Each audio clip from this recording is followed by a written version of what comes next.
Bismillahirrahmanirrahim. Assalamualaikum warahmatullahi wabarakatuh. Innal hamdalillah nahmaduhu wa nasta'inuhu wa nastaghfiruh wa na'udzu billahi min shururi anfusina wa min sayyiati a'malina. May yahdihillahu fala mudilla lahu wa may yudlil fala hadiya lahu. Asyhadu an la ilaha illallah wahdahu la syarika lahu wa asyhadu anna Muhammadan 'abduhu wa rasuluhu la nabiyya ba'dahu. Rabbi shrah li sadri wa yassir li amri wahlul 'uqdatam min lisani yafqahu qawli. Rabbi anzilni nuzhalan mubarakan wa anta khairul munzilin. Bapak-bapak kiai dan studio perwakilan saking pondok pesantren wonten ing Magetan Nyai lan studio ingkang mewakili ingkang saged rawuh wonten ing papan menika kula aturaken jazakallahu khairan katsiran. Segala puji bagi Allah yang sudah memperjalankan kita semua di tempat ini, insya Allah di majelis yang mulia ini, di Ramadan hari kedua, insya Allah merupakan sebuah kesempatan yang mudah-mudahan dicatat menjadi amal soleh kita semua. Niatan kita dari rumah melangkah dari pondok sampai tempat ini hingga pulang nanti, mudah-mudahan semuanya menjadi tambahan amal di bulan Ramadan ini. Amin ya Allah. Amin. Salawat beserta salam mudah-mudahan senantiasa tercurah untuk baginda Rasulullah Muhammad sallallahu alaihi wasallam, istri, keluarga, sahabat, sampai dengan orang-orang yang mencintai beliau nantinya sampai dengan akhir zaman nanti. Mudah-mudahan senantiasa mendapat syafaat dunia dan bersama-sama bisa satu surga dengan beliau di surga Firdausnya Allah. Amin Allahumma amin. Ibu-ibu, bapak-bapak yang dirahmati Allah, tidak terasa Magetan sudah 4 tahun dan Bu Sri serta teman-teman Paskas Magetan mungkin masih bisa mengunjungi satu demi satu dan masih ingat dari satu demi satu pondok. Itulah dulu yang kami lakukan juga, tapi qadarullah sekarang sudah tidak mampu. Karena sekarang yang berawal di Jogja sudah 325 pondok. Berarti kalau sehari sekali aja itu setahun baru ketemu pondok itu lagi. Belum lagi sekarang diamanahkan untuk di Baitul Mal Jalan Indonesia yang alhamdulillah saya merintis di Jogja, diamanahkan di wilayah Jogja dan Jatim, dan sekarang sudah untuk wilayah seluruh Indonesia dari Aceh sampai Papua. Alhamdulillah dari 30 berapa nih dari Magetan 34 ini berarti yang menyumbang jumlah pondok yang sekarang sudah 6.800 pondok seluruh Indonesia dengan santrinya 500.000 mendekati 600.000 setiap bulan. Kita sama-sama antar berasnya. Karena bukanlah karena kehebatan Paskas, tapi justru memang karena ada 3 dimensi doa yang senantiasa Kiai kita Ayahman ajarkan kepada kami untuk senantiasa dijalankan. Karena memang senjata pamungkaslah, senjata paling utama yang memang itu dikaruniakan kepada umatnya Rasulullah itu adalah doa dengan 3 dimensi doa yang senantiasa diajarkan, yaitu satu, memang kita sendiri pasca berdoa wajib, tapi tadi pasca ini orang-orang dengan background yang pernah salah, dan memang paling banyak dari orang-orang yang bermasalah, kemudian pengen memperbaiki diri, pengen bertobat, ya mudah-mudahan jadi ada amal yang untuk mengejar kesalahan di masa lalu. Nah, bisa jadi belumlah nyampe doa kami, sehingga kita minta. Dimensi yang kedua adalah kita mendoakan para santri, mendoakan para kiai, mendoakan para bunyai, dan siapapun yang terlibat dalam kegiatan ini kita doakan. Mudah-mudahan dengan kita mendoakan, doa itu balik ke kita. Janji Rasulullah yang itu juga dari Allah.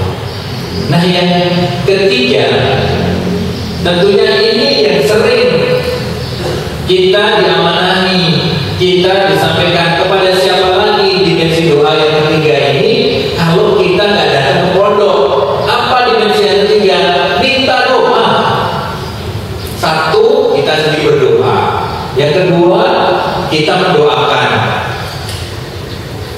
Kalaulah dua ini masih secara pribadi dari teman-teman Paskas, nah yang ketiga ini mudah-mudahan ini juga yang langsung bisa tembus ke langit. Kita minta doa dari para santri, dari para kiai, dari para bunyai, dan siapapun, bahkan dari para orang tua asuh yang membersamai.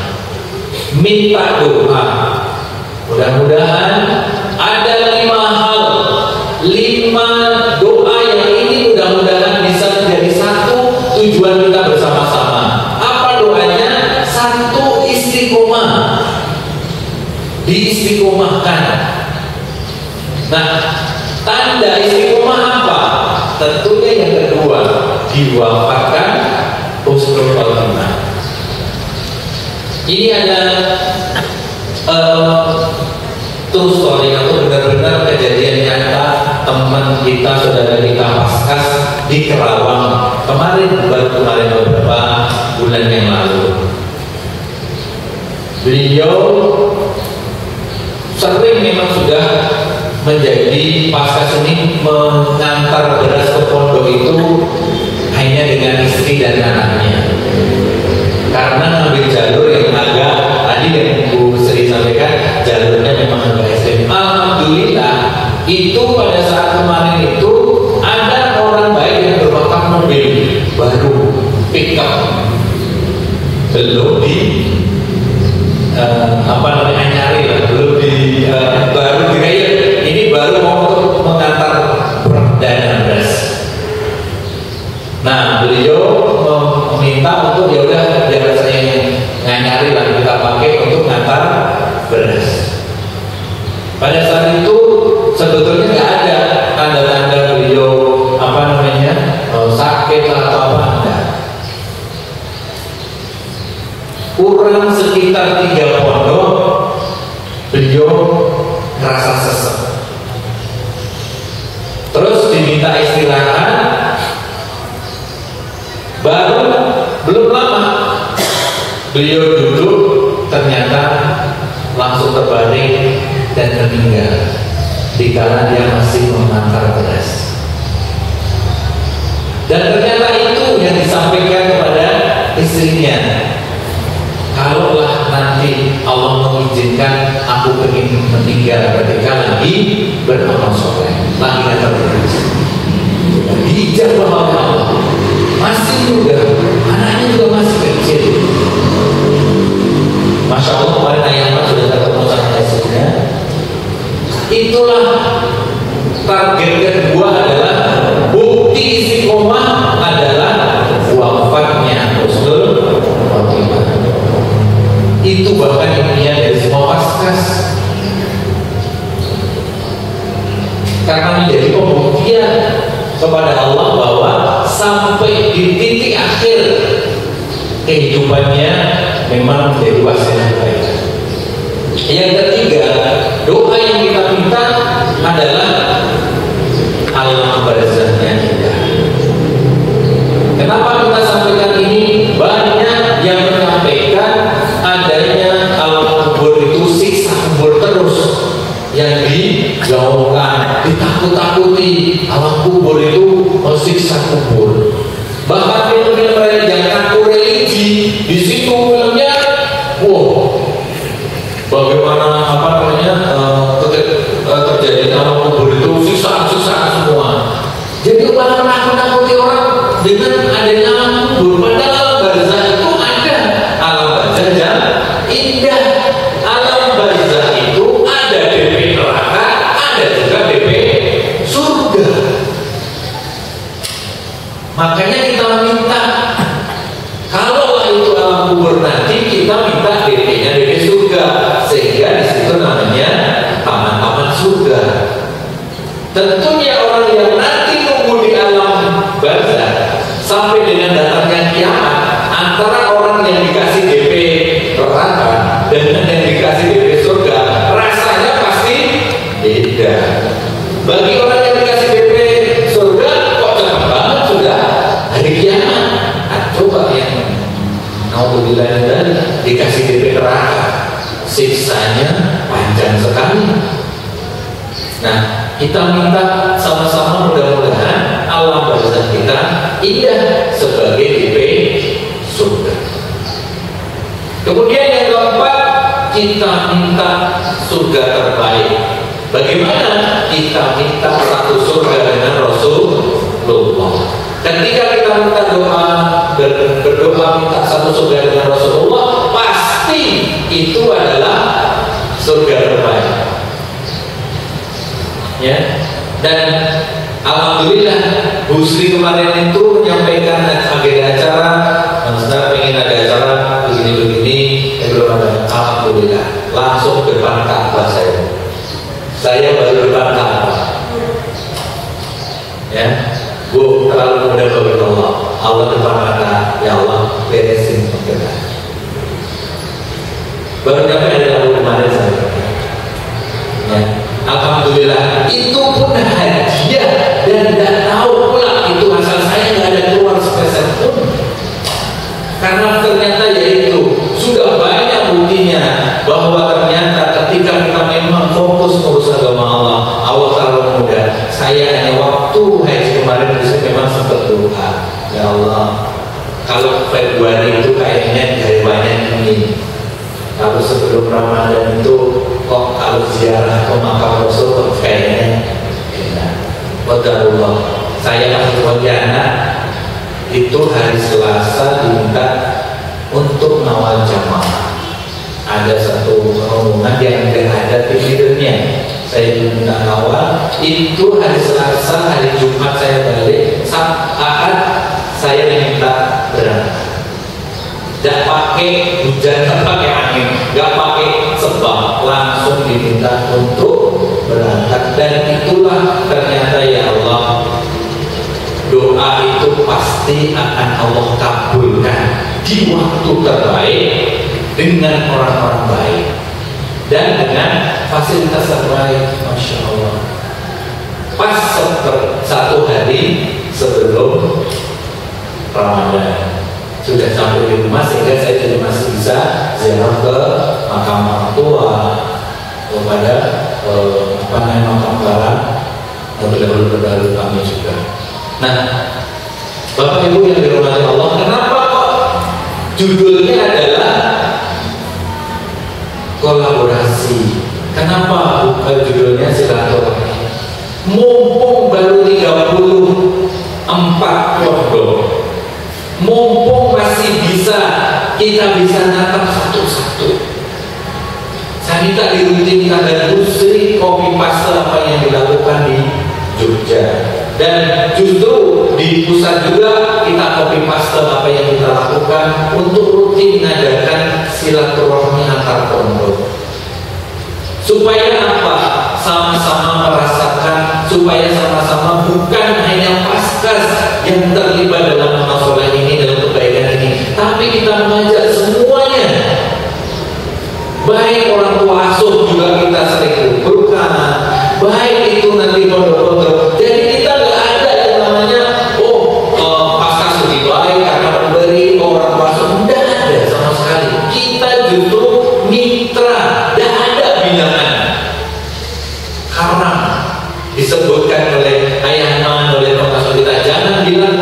itu binaan antum, antum bina apa?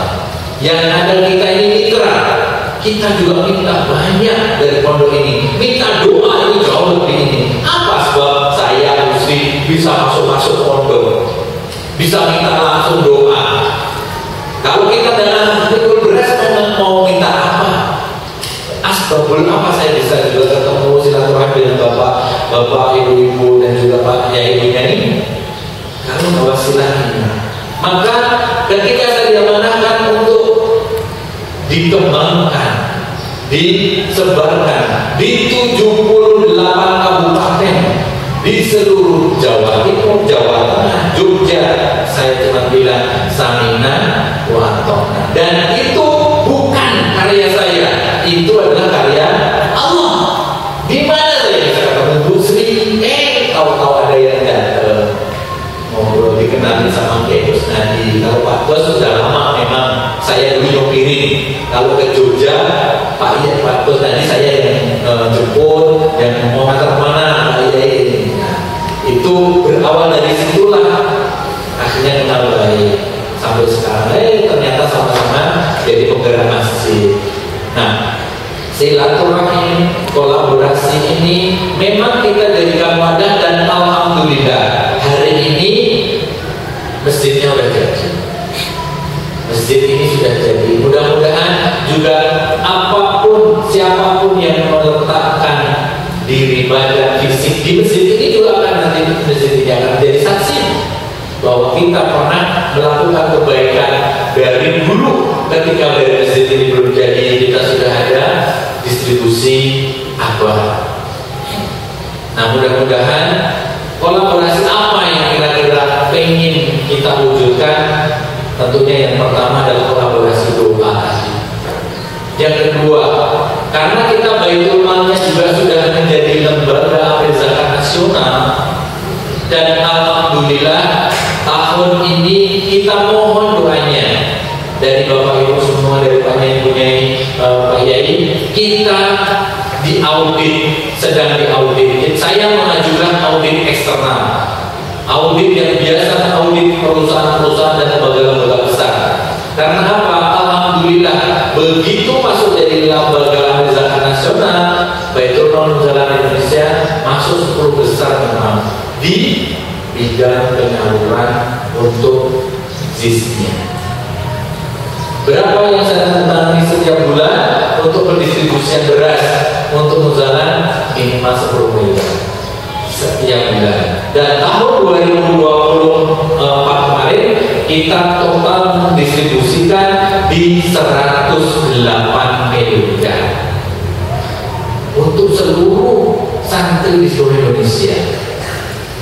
Nah, maka tentunya ini bukan karya dari Baitul Mal, dari Basnas, semuanya berkat 3 dimensi doa tadi. Dan mungkin ini terjadi kalau tidak ada doa-doa dari orang-orang yang memang dijawab sama Allah. Kita nggak tahu dari tangan siapa, dari lisan siapa. Kiriman doa-doa itulah yang selama ini menguatkan dan terus menyemangati kami untuk terus menggulirkan gerakan ini dari Aceh sampai Papua. Alhamdulillah sudah ada 146 kota yang saat ini membersamai gerakan infak beras dan menjadi salah satu program utama dari Baitul Mal Muzalan Indonesia. Nah, kita ingin naik tingkat. Magetan juga ingin segera naik tingkat. Bukan sekedar hanya gerakan dari infak, tapi kita sudah akan mulai menggerakkan zakat. Zakat ini PR bagi umat Islam seluruh Indonesia yang masih jarang disiarkan. Padahal ini yang wajib. Kenapa gerakan infak beras dulu? Bukan infak beras saja. Infak ini menjadi parameter standar kepelitan ekstrim. Karena kalau sebagai seorang yang ingin bertakwa, memang perintahnya di Quran minimal dia berinfak. Ciri yang pertama, alladzina yunfiquna fis sarra'i wal dharra. bener puasanya, keberhasilan yang pertama MB, mudah berbagi, pasti infak. Saya sudah sampai ke pemenang, saya sudah bersilaturahmi dengan Pak Wamennya dan dipanggil memang ke Qadarullah Pak Wamen, Wakil Menteri Agama kita ini, beliau bahkan minta Bu Sri untuk menjadi pembinanya Mujadah. Beliau yang minta. Siapa Pak Wamen Menteri Agama yang sekarang? Romo Safi, yang dulu anggota dewan, yang berdoanya paling viral. Apa doanya? Ya Allah, kalau pejabat-pejabat ini korup, ya Allah, berikan azab yang sebesar-besarnya. Langsung dipanggil gitu. Tapi saya nggak akan tarik tugasnya. Nah inilah yang saat ini menjadi Wakil Menteri Agama, dan kemarin kami diundang untuk ke kantornya. Beliau menyampaikan beberapa hal, saya sampaikan program-program ini, dan beliau langsung minta izinkan saya ikut membersamai, minimal jadi apa di Mujadah, sehingga bisa ikut apa yang saya kontribusikan. Mudah-mudahan dengan Umarok sudah mulai bergabung, ya, kita silaturahmi dengan kolaborasi semua pihak. Apalagi di Magetan ini keren sekali, itu ASN yang ikut distribusi, ikut memfasilitasi program-program. Masya Allah, tidak semua kota bisa begitu. Maka saya bilang ke Bu Sri luaskan. Maka di sini ada Madiun atau mana lagi yang lagi? Nah, yang dekat kan Madiun di sini. Namun program ini simple, tinggal copy, paste, plug, nggak usah edit lah. ATP, amati, tiru, itu kan nggak usah edit. Kumpulkan beras, alhamdulillah nanti setiap bulan. Dan dari awal untuk setiap wilayah, di seluruh wilayah yang diamanahkan ke saya, sudah dari awal kita terkonsolidasi di satu titik. Untuk berasnya seragam, untuk metode distribusinya sama dengan metode jalur-jalur tadi, ya. Kemudian juga kita netes dan buktikan di setiap pondok. Jadi mungkin nambah pondoknya nggak terlalu cepat, karena kalau belum nambah konasel, belum kita tambah pondoknya, sehingga pondok yang sudah bapak-bapak ini sudah ada di situ, ya itulah yang akan kita support terus sampai kapanpun, sampai dengan nanti konasel naik terus. Kenapa begitu? Karena supaya dampaknya itu nyata. Kalau kita cuma mau berbagi, nyebarin barang gampang. Kelihatan ada pondok, kelihatan ada mati, udah taruh selesai. Tapi bukan begitu. Makanya kenapa kok kita kumpulkan, kita coba evaluasi, dan kita minta nanti memang ke depan program kita ada hitam di atas putih, ada pendataan. Karena ini yang diwajibkan oleh undang-undang. Apa itu? Setiap pendistribusian dari lembaga SIS atau LAS memang harus ada siapa yang menerima, datanya harus komplit. Maka bisa terukur dan tertelusur. Ada dua syarat itu, terukur dan tertelusur. Sehingga diharapkan nanti potensi-potensi pondok ini bukan cuma berasnya saja yang nantinya bisa kita kembangkan. Setahun yang lalu saya juga hadir di pertemuan di kafe Nirwana. Tapi saya juga masih melihat ada yang memang sudah pernah ketemu, ada yang masih baru-baru kita lihat lagi, ya. Saya ingin bahwa nanti yang sudah dari awal ini menerima, ini juga ikut bantu menggerakkan. Karena program kita talentnya bergerak, artinya teman-teman pasca sini mulai bergerak. Kemudian apa? Menggerakkan.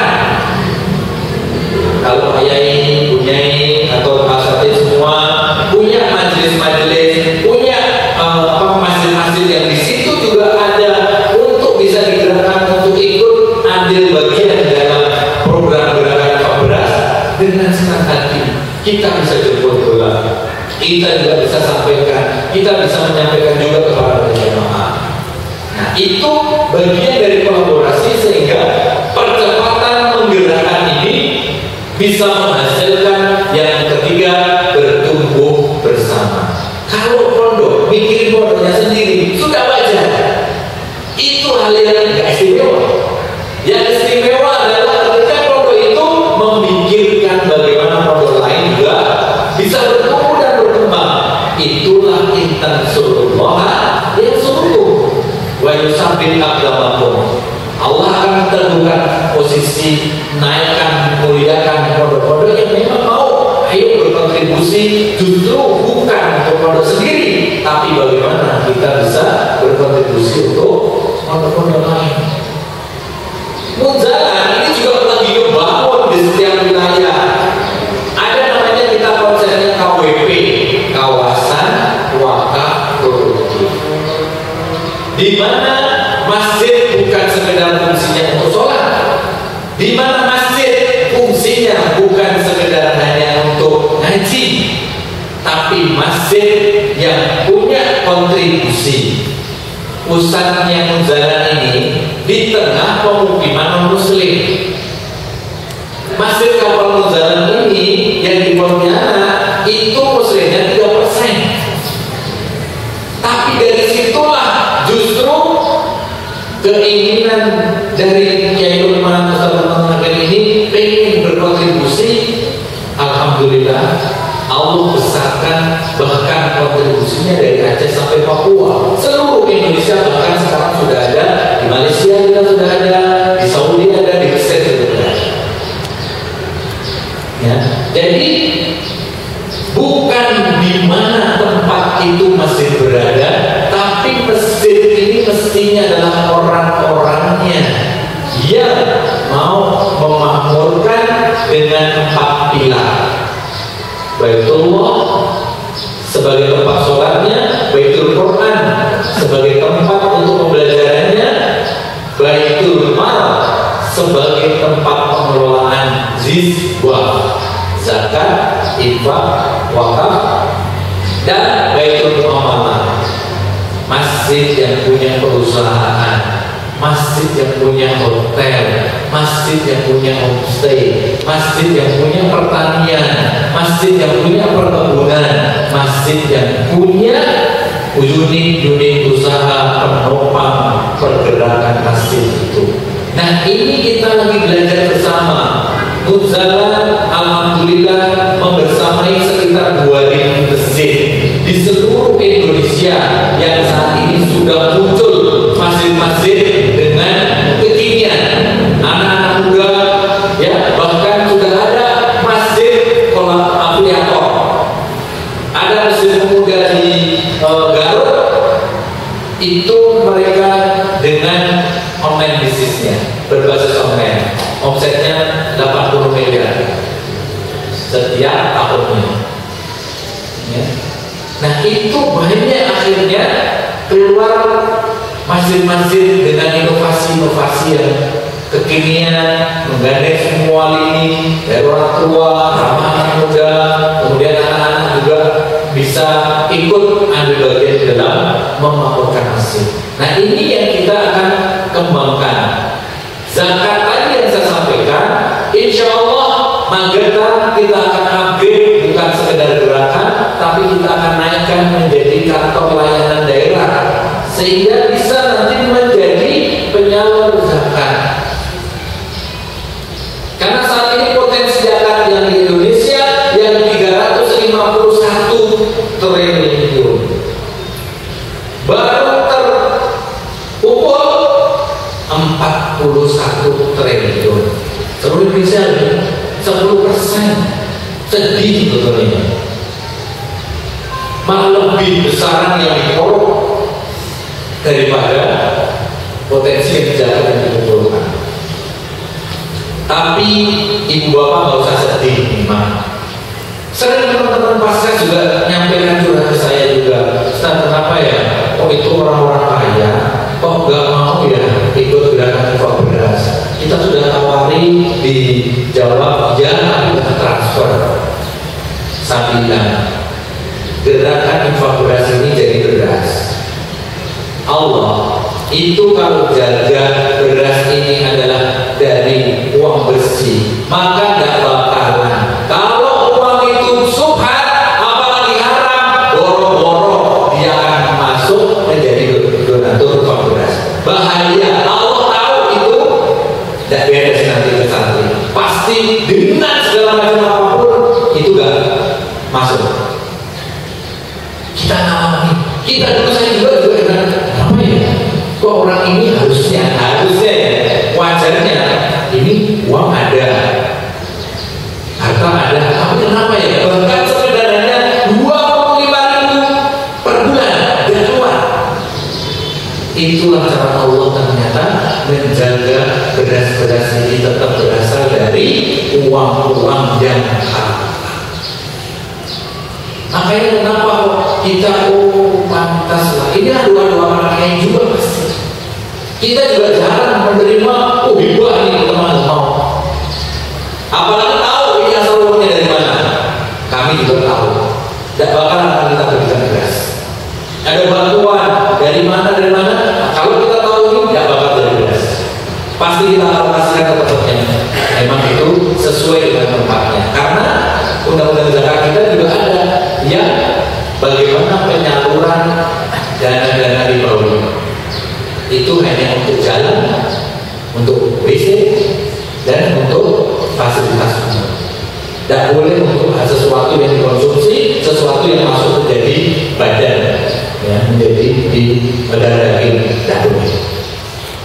Nah, zakat ini kita kelola zakat kita riset dari tahun 2012. Kita menggunakan kanal-kanal mitra-mitra, yaitu dengan namanya MPC, Mustahik Productive Center. Jadi dari satu mesin ini, mesin Ki Mageti misalnya, lingkungannya ini kita dari lingkungan radius terdekat dicek, disurvei berapa mustahik yang ada di situ. Terus nanti seperti obat nyamuk membesar, berapa jumlah mustahik yang kita prioritaskan adalah fakir dan miskin.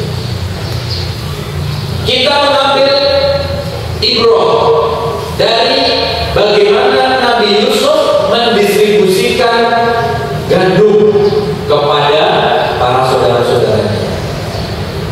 Kalau dia nggak bawa bundakan ke sini, kalau nggak bawa orang tuanya ke hadapan Yusuf, maka dia nggak dapat jatah gandum. Kalau nggak taat, nggak dapat. Itulah yang kita lakukan.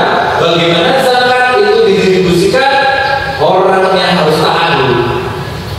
Mustahik harus datang ke masjid, ngikuti pembelajaran. Setiap pekan mereka mengikuti ada pembelajaran mulai dari 1-3 bulan adalah untuk mereka membenarkan bacaan dan tahu arti sholat dari mulai sesucinya dulu. Ya. Mereka harus mungkin, mereka harus tahu, jangan sampai seumur hidup gak tahu arti bacaan sholat. Itu program 3 bulan. Setiap datang, setiap pekan kita bawakanlah itu bingkisan untuk sembako. Nanti kita sudah hitung selama 1 bulan, berarti dibagi setiap pekan berapa. Mulai dari beras, minyak, gula, itu sudah kita siapkan. Kita berikan kepada yang mau taat. 3 bulan berikutnya belajar baca Al-Quran. Jadi selama 6 bulan dulu itu programnya kita lakukan setahun. Bahkan selama setahun itu 6 bulan, 1 semester uji, 1 semester uji. Karena sekarang sudah semakin masif, semakin banyak, maka kita akan percepat 3 bulan, 3 bulan. Di masjid. Dari mana kasat-kasatnya ini?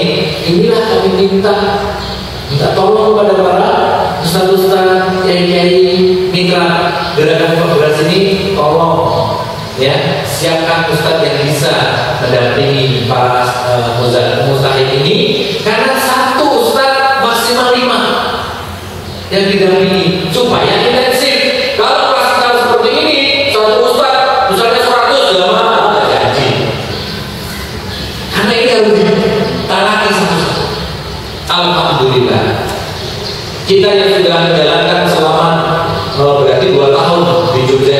kita sudah wisuda beberapa kali, dan itulah mustahiknya sekarang bahkan sudah menjadi mustahik. Mereka sudah punya usaha, mereka bahkan ada yang sekarang menjadi guru ngaji di bantaran-bantaran sungai karena mereka dulu adalah memang mustahik dari tepian bantaran sungai-sungai. Sekarang jadi guru ngaji, ngajarin sholat, ngajarin Allah. Kita support juga dari dana zakat. Nah, ini kita akan hadirkan juga mudah-mudahan di Magelang.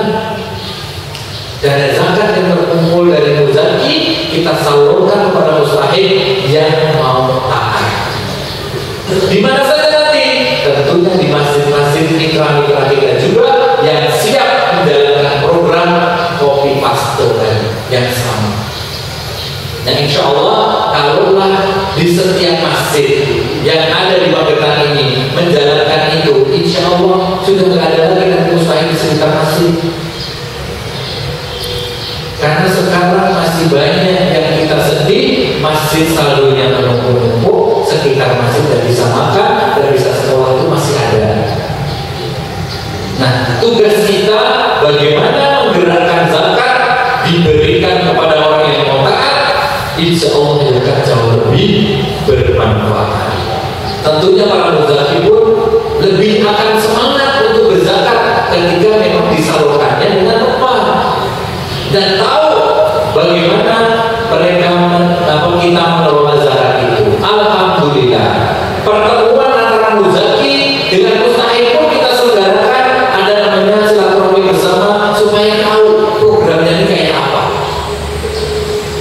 Yang bisa jadi selama ini yang mengeluarkan dana zakatnya dengan penghasilan, dia sudah mulai hitung-hitungan untuk zakat perniagaannya, zakat pertaniannya, zakat perkebunan, atau mungkin dia punya tabungan emas, perak atau yang lain. Nah, inilah mumpung di bulan Ramadan, biasanya haul zakat itu dijatuhkan di bulan Ramadan banyak. Maka kita minta para asatid mitra gerakan kooperasi juga, ayo kita ada usaha-usaha untuk menyampaikan bagaimana zakat ini sebagai kewajiban. Masyarakat kita bisa jadi Allah belum akan turunkan pertolongan untuk umat Islam Indonesia karena mereka masih abai dan lalai terhadap zakat. Sholat mungkin sudah, tapi karena aqamus sholat waktu zakat ini tidak boleh dipisah, saat ini masih terpisah, inilah yang tidak turun pertolongan Allah karena masih memisahkan antara sholat dan zakat. Bahkan kita sampaikan ibaratkan sholat itu abdu minallah yang ditandai dengan takbiratul ihram, Allahu Akbar, tapi tidak pernah salam. Coba, karena zakat ditandai dengan salam. Assalamualaikum warahmatullahi wabarakatuh. Assalamualaikum warahmatullahi wabarakatuh. Kepedulian kanan dan kiri kita dengan zakat. Kenapa kok sholat dizakat dengan zakat? Bisa jadi kalau zakatnya tidak terpenuhi, hanya takbiratul ihram dan diselesaikan dengan salam, itu nggak selesai sholatnya. Maka mari saya mengajak kepada teman-teman paskas, kepada para asatid, kolaborasi dalam mensyiarkan memang ini adalah syiar agama.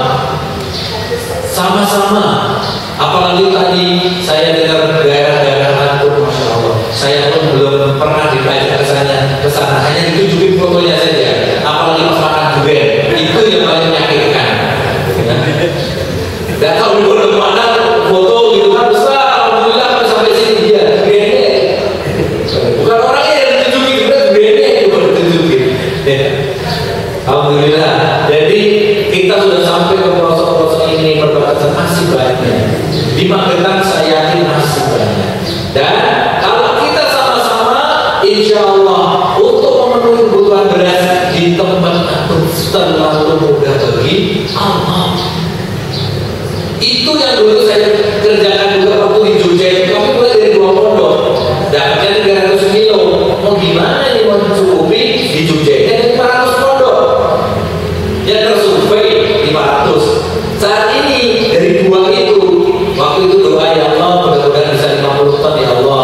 Allah benar dikasih 50 ton. Setiap bulan kita bisa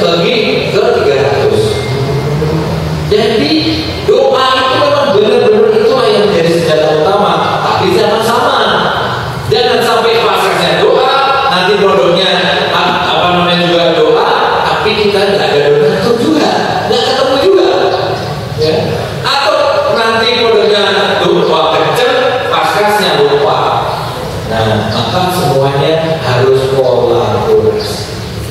Potensi-potensi yang ada di pondok, misalnya pun memang ada potensi tanah wakaf, kita pun sekarang alhamdulillah banyak menggerakkan kawasan wakaf produktif tadi.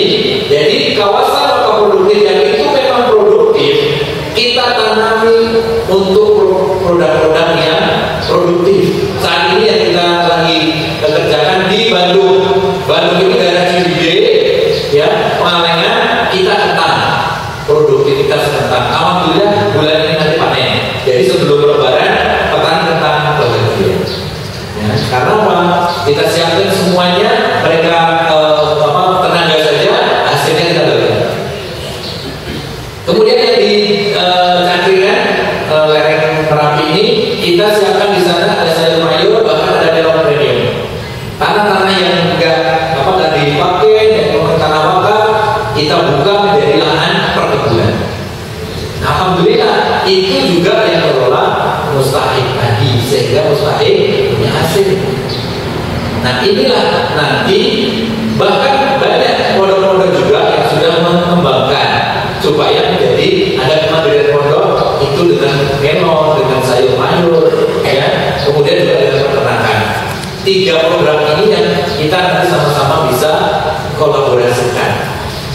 Insya Allah nanti dengan Baitul Mal Muzalah kita sama-sama untuk pengumpulan dananya kita bisa sinergi, ya, karena kita sudah punya izin resmi sehingga kita bisa masuk ke semua lini, sehingga mudah-mudahan ini yang bisa sama-sama nanti menopang bukan cuma untuk berasnya saja, tetapi tadi bisa menjadikan pondok menjadi pondok mandiri. Santri-santri juga punya nanti bekal setelah lulus, setelah menyelesaikan pengabdian mau ngapain, sudah punya entrepreneur untuk mengelola kawasan, untuk mengembangkan pondok.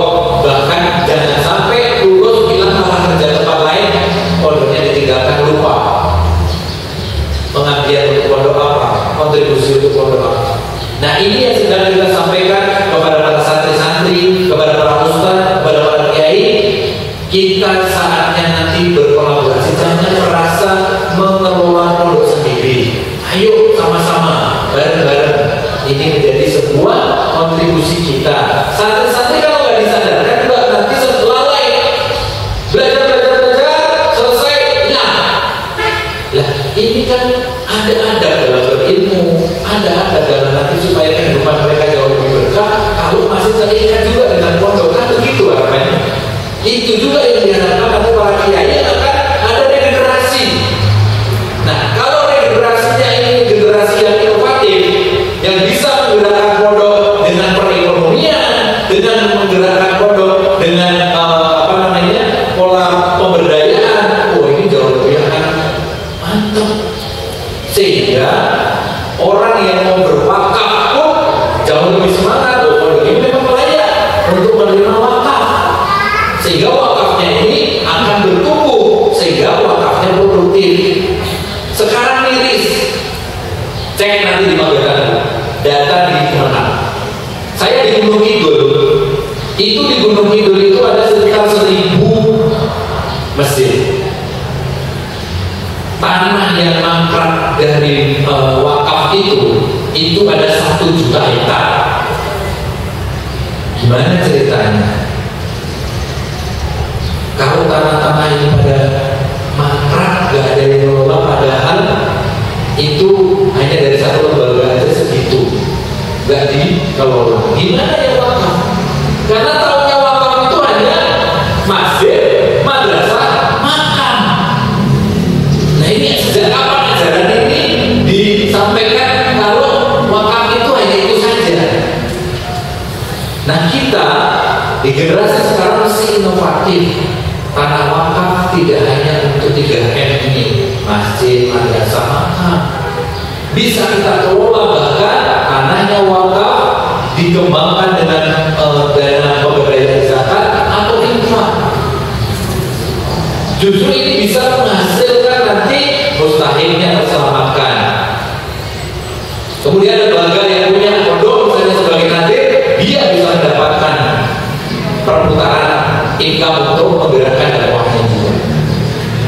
Apalagi santri misalnya, justru santri diberikan pembekalan untuk mengelola lahan ini. Ini Masya Allah. Ya, sudah ada beberapa kemarin kita di Jogja, itu namanya tadi ada, saya jadikan ada namanya Ustaz Aqwa. Itu modelnya namanya Aqwa Mukilah. Ya, pada Aqwa Mukilah ini dekatnya BMI, Baitul Mal Indonesia, kantor kami di Jualan di depan terminal. Nanti kalau Bapak ke Jogja, silakan mampir persis di depan terminal. Turun terminal di Braga, itu kantor pusatnya di situ.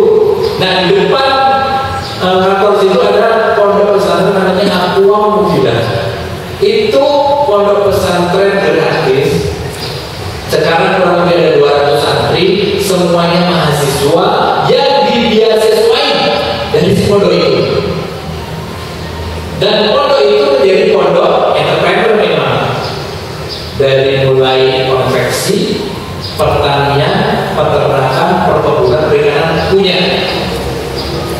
Yang membiayai siapa yang mendanai ini dari lembaga-lembaga zakat dengan kolaborasi. Bahkan mobil-mobil operasionalnya pun dikasih. Pondoknya, santrinya gratis, mahasiswa semua. Sudah level mahasiswa gimana ya, mereka juga pasti inovatif. Tapi juga diajari bagaimana mereka berkebun, bagaimana mereka menanam padi tadi. Diajarkan di situ karena mereka punya sawah juga, 10 hektar mereka punya sawah. Jadi kalau kami minum beras itu ya untuk campuran saja, mereka sebenarnya sudah punya beras yang lumayan. 10 hektar itu kalau 1 hektarnya itu keluar 3 ton saja, berarti sudah 30 ton setiap panen. Dan lebih dari itu. Nah, maka pondok-pondok yang tentunya antum pasti ini belum kedata aja, pasti punya tanah-tanah wakaf yang belum dikelola. Ada apa? Ada Ustaz? Ada kan? Nah, ini nanti inilah bentuk kolaborasinya begitu. Apa yang kira-kira bisa disinergikan? Apa yang kira-kira bisa dikelola bersama? Ayo. Makanya pentingnya data base. Oh, yang sini punya ini, yang sini punya ini. Dulu kita di Gunung Kidul ada kolaborasi kan? Satu pondok dia membibikan ayam petelur, yang pondok lain dia peternakan petelurnya, jadi nggak perlu ini, nggak perlu bibit. Dia cuma sampai aja digeser ke pondok lain. Pondok lain dia yang hasilkan telur terus. Jadi di sini juga nggak, dia dapat penjualan dari hasil bibit, di sini dapat penjualan dari telur. Begitu.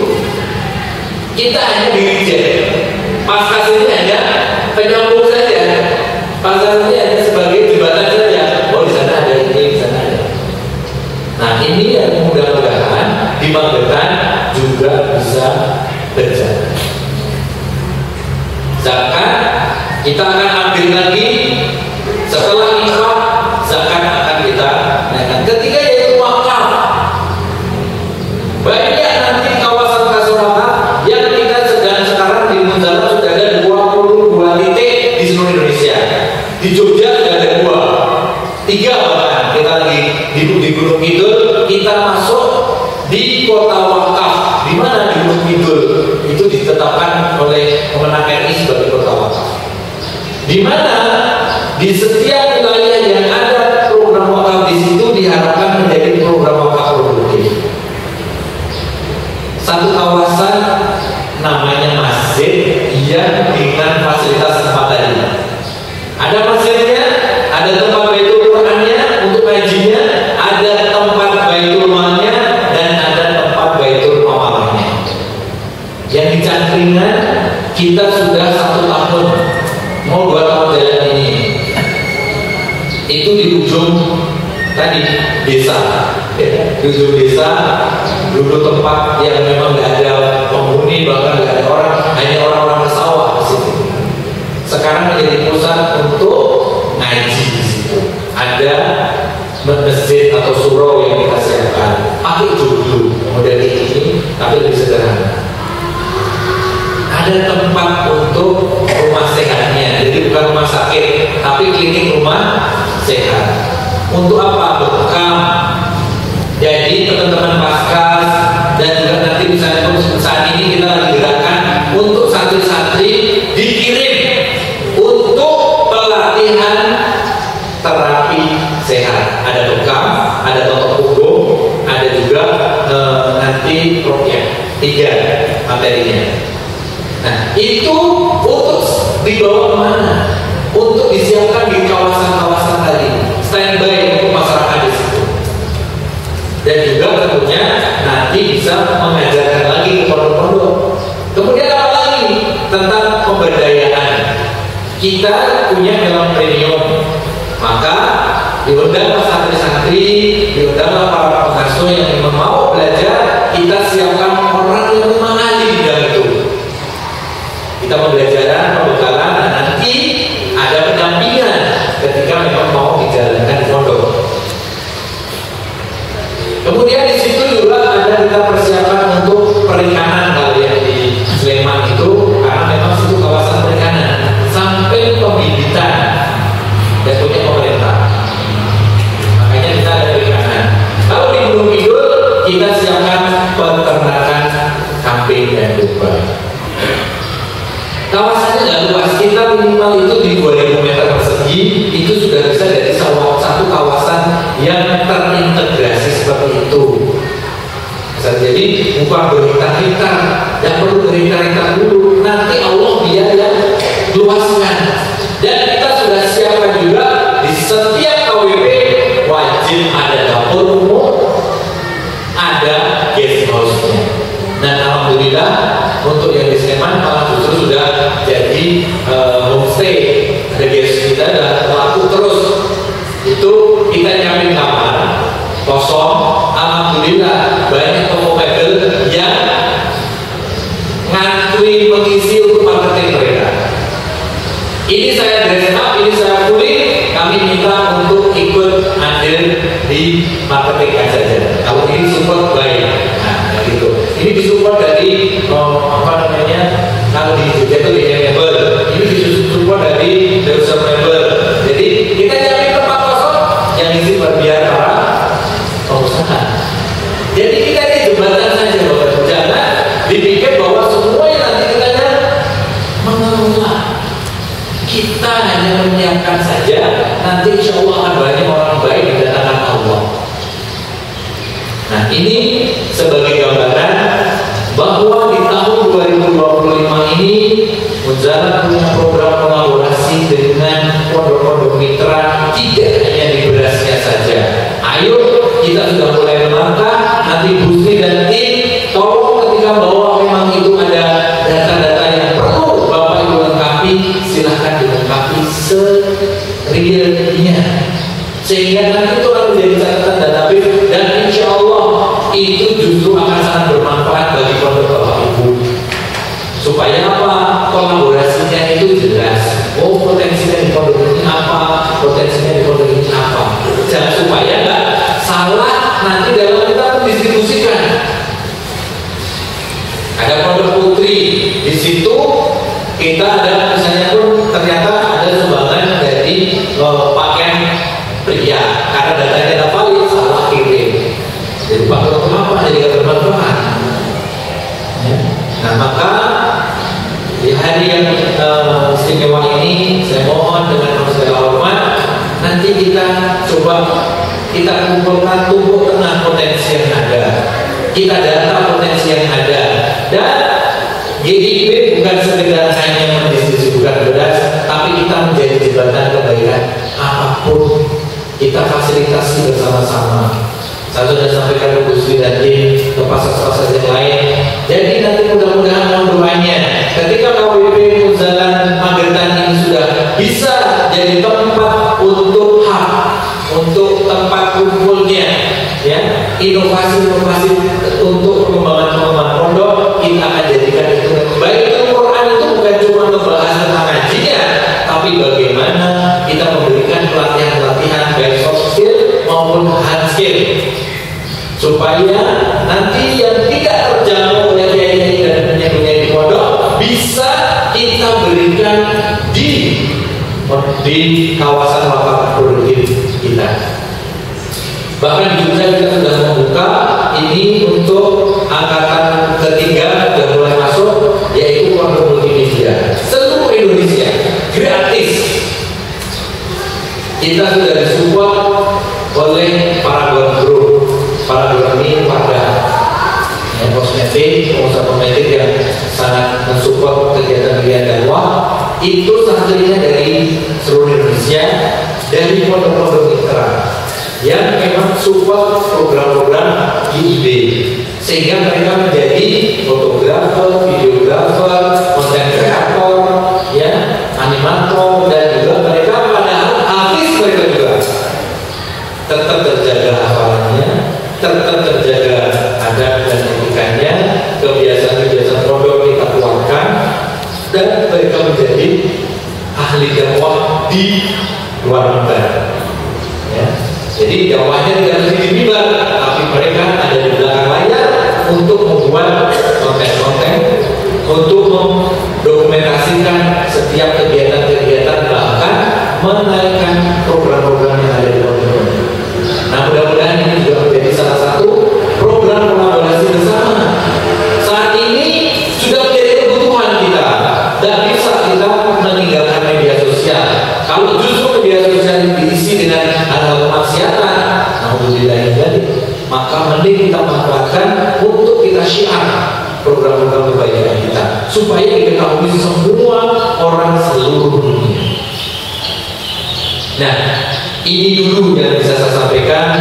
Mudah-mudahan setiap tahun akan nambah program-program kebaikan. Setiap tahun, setiap waktu akan nambah pondok terus yang bisa menjadi mitra kebaikan dari gerakan 14 ini. Dan nanti kita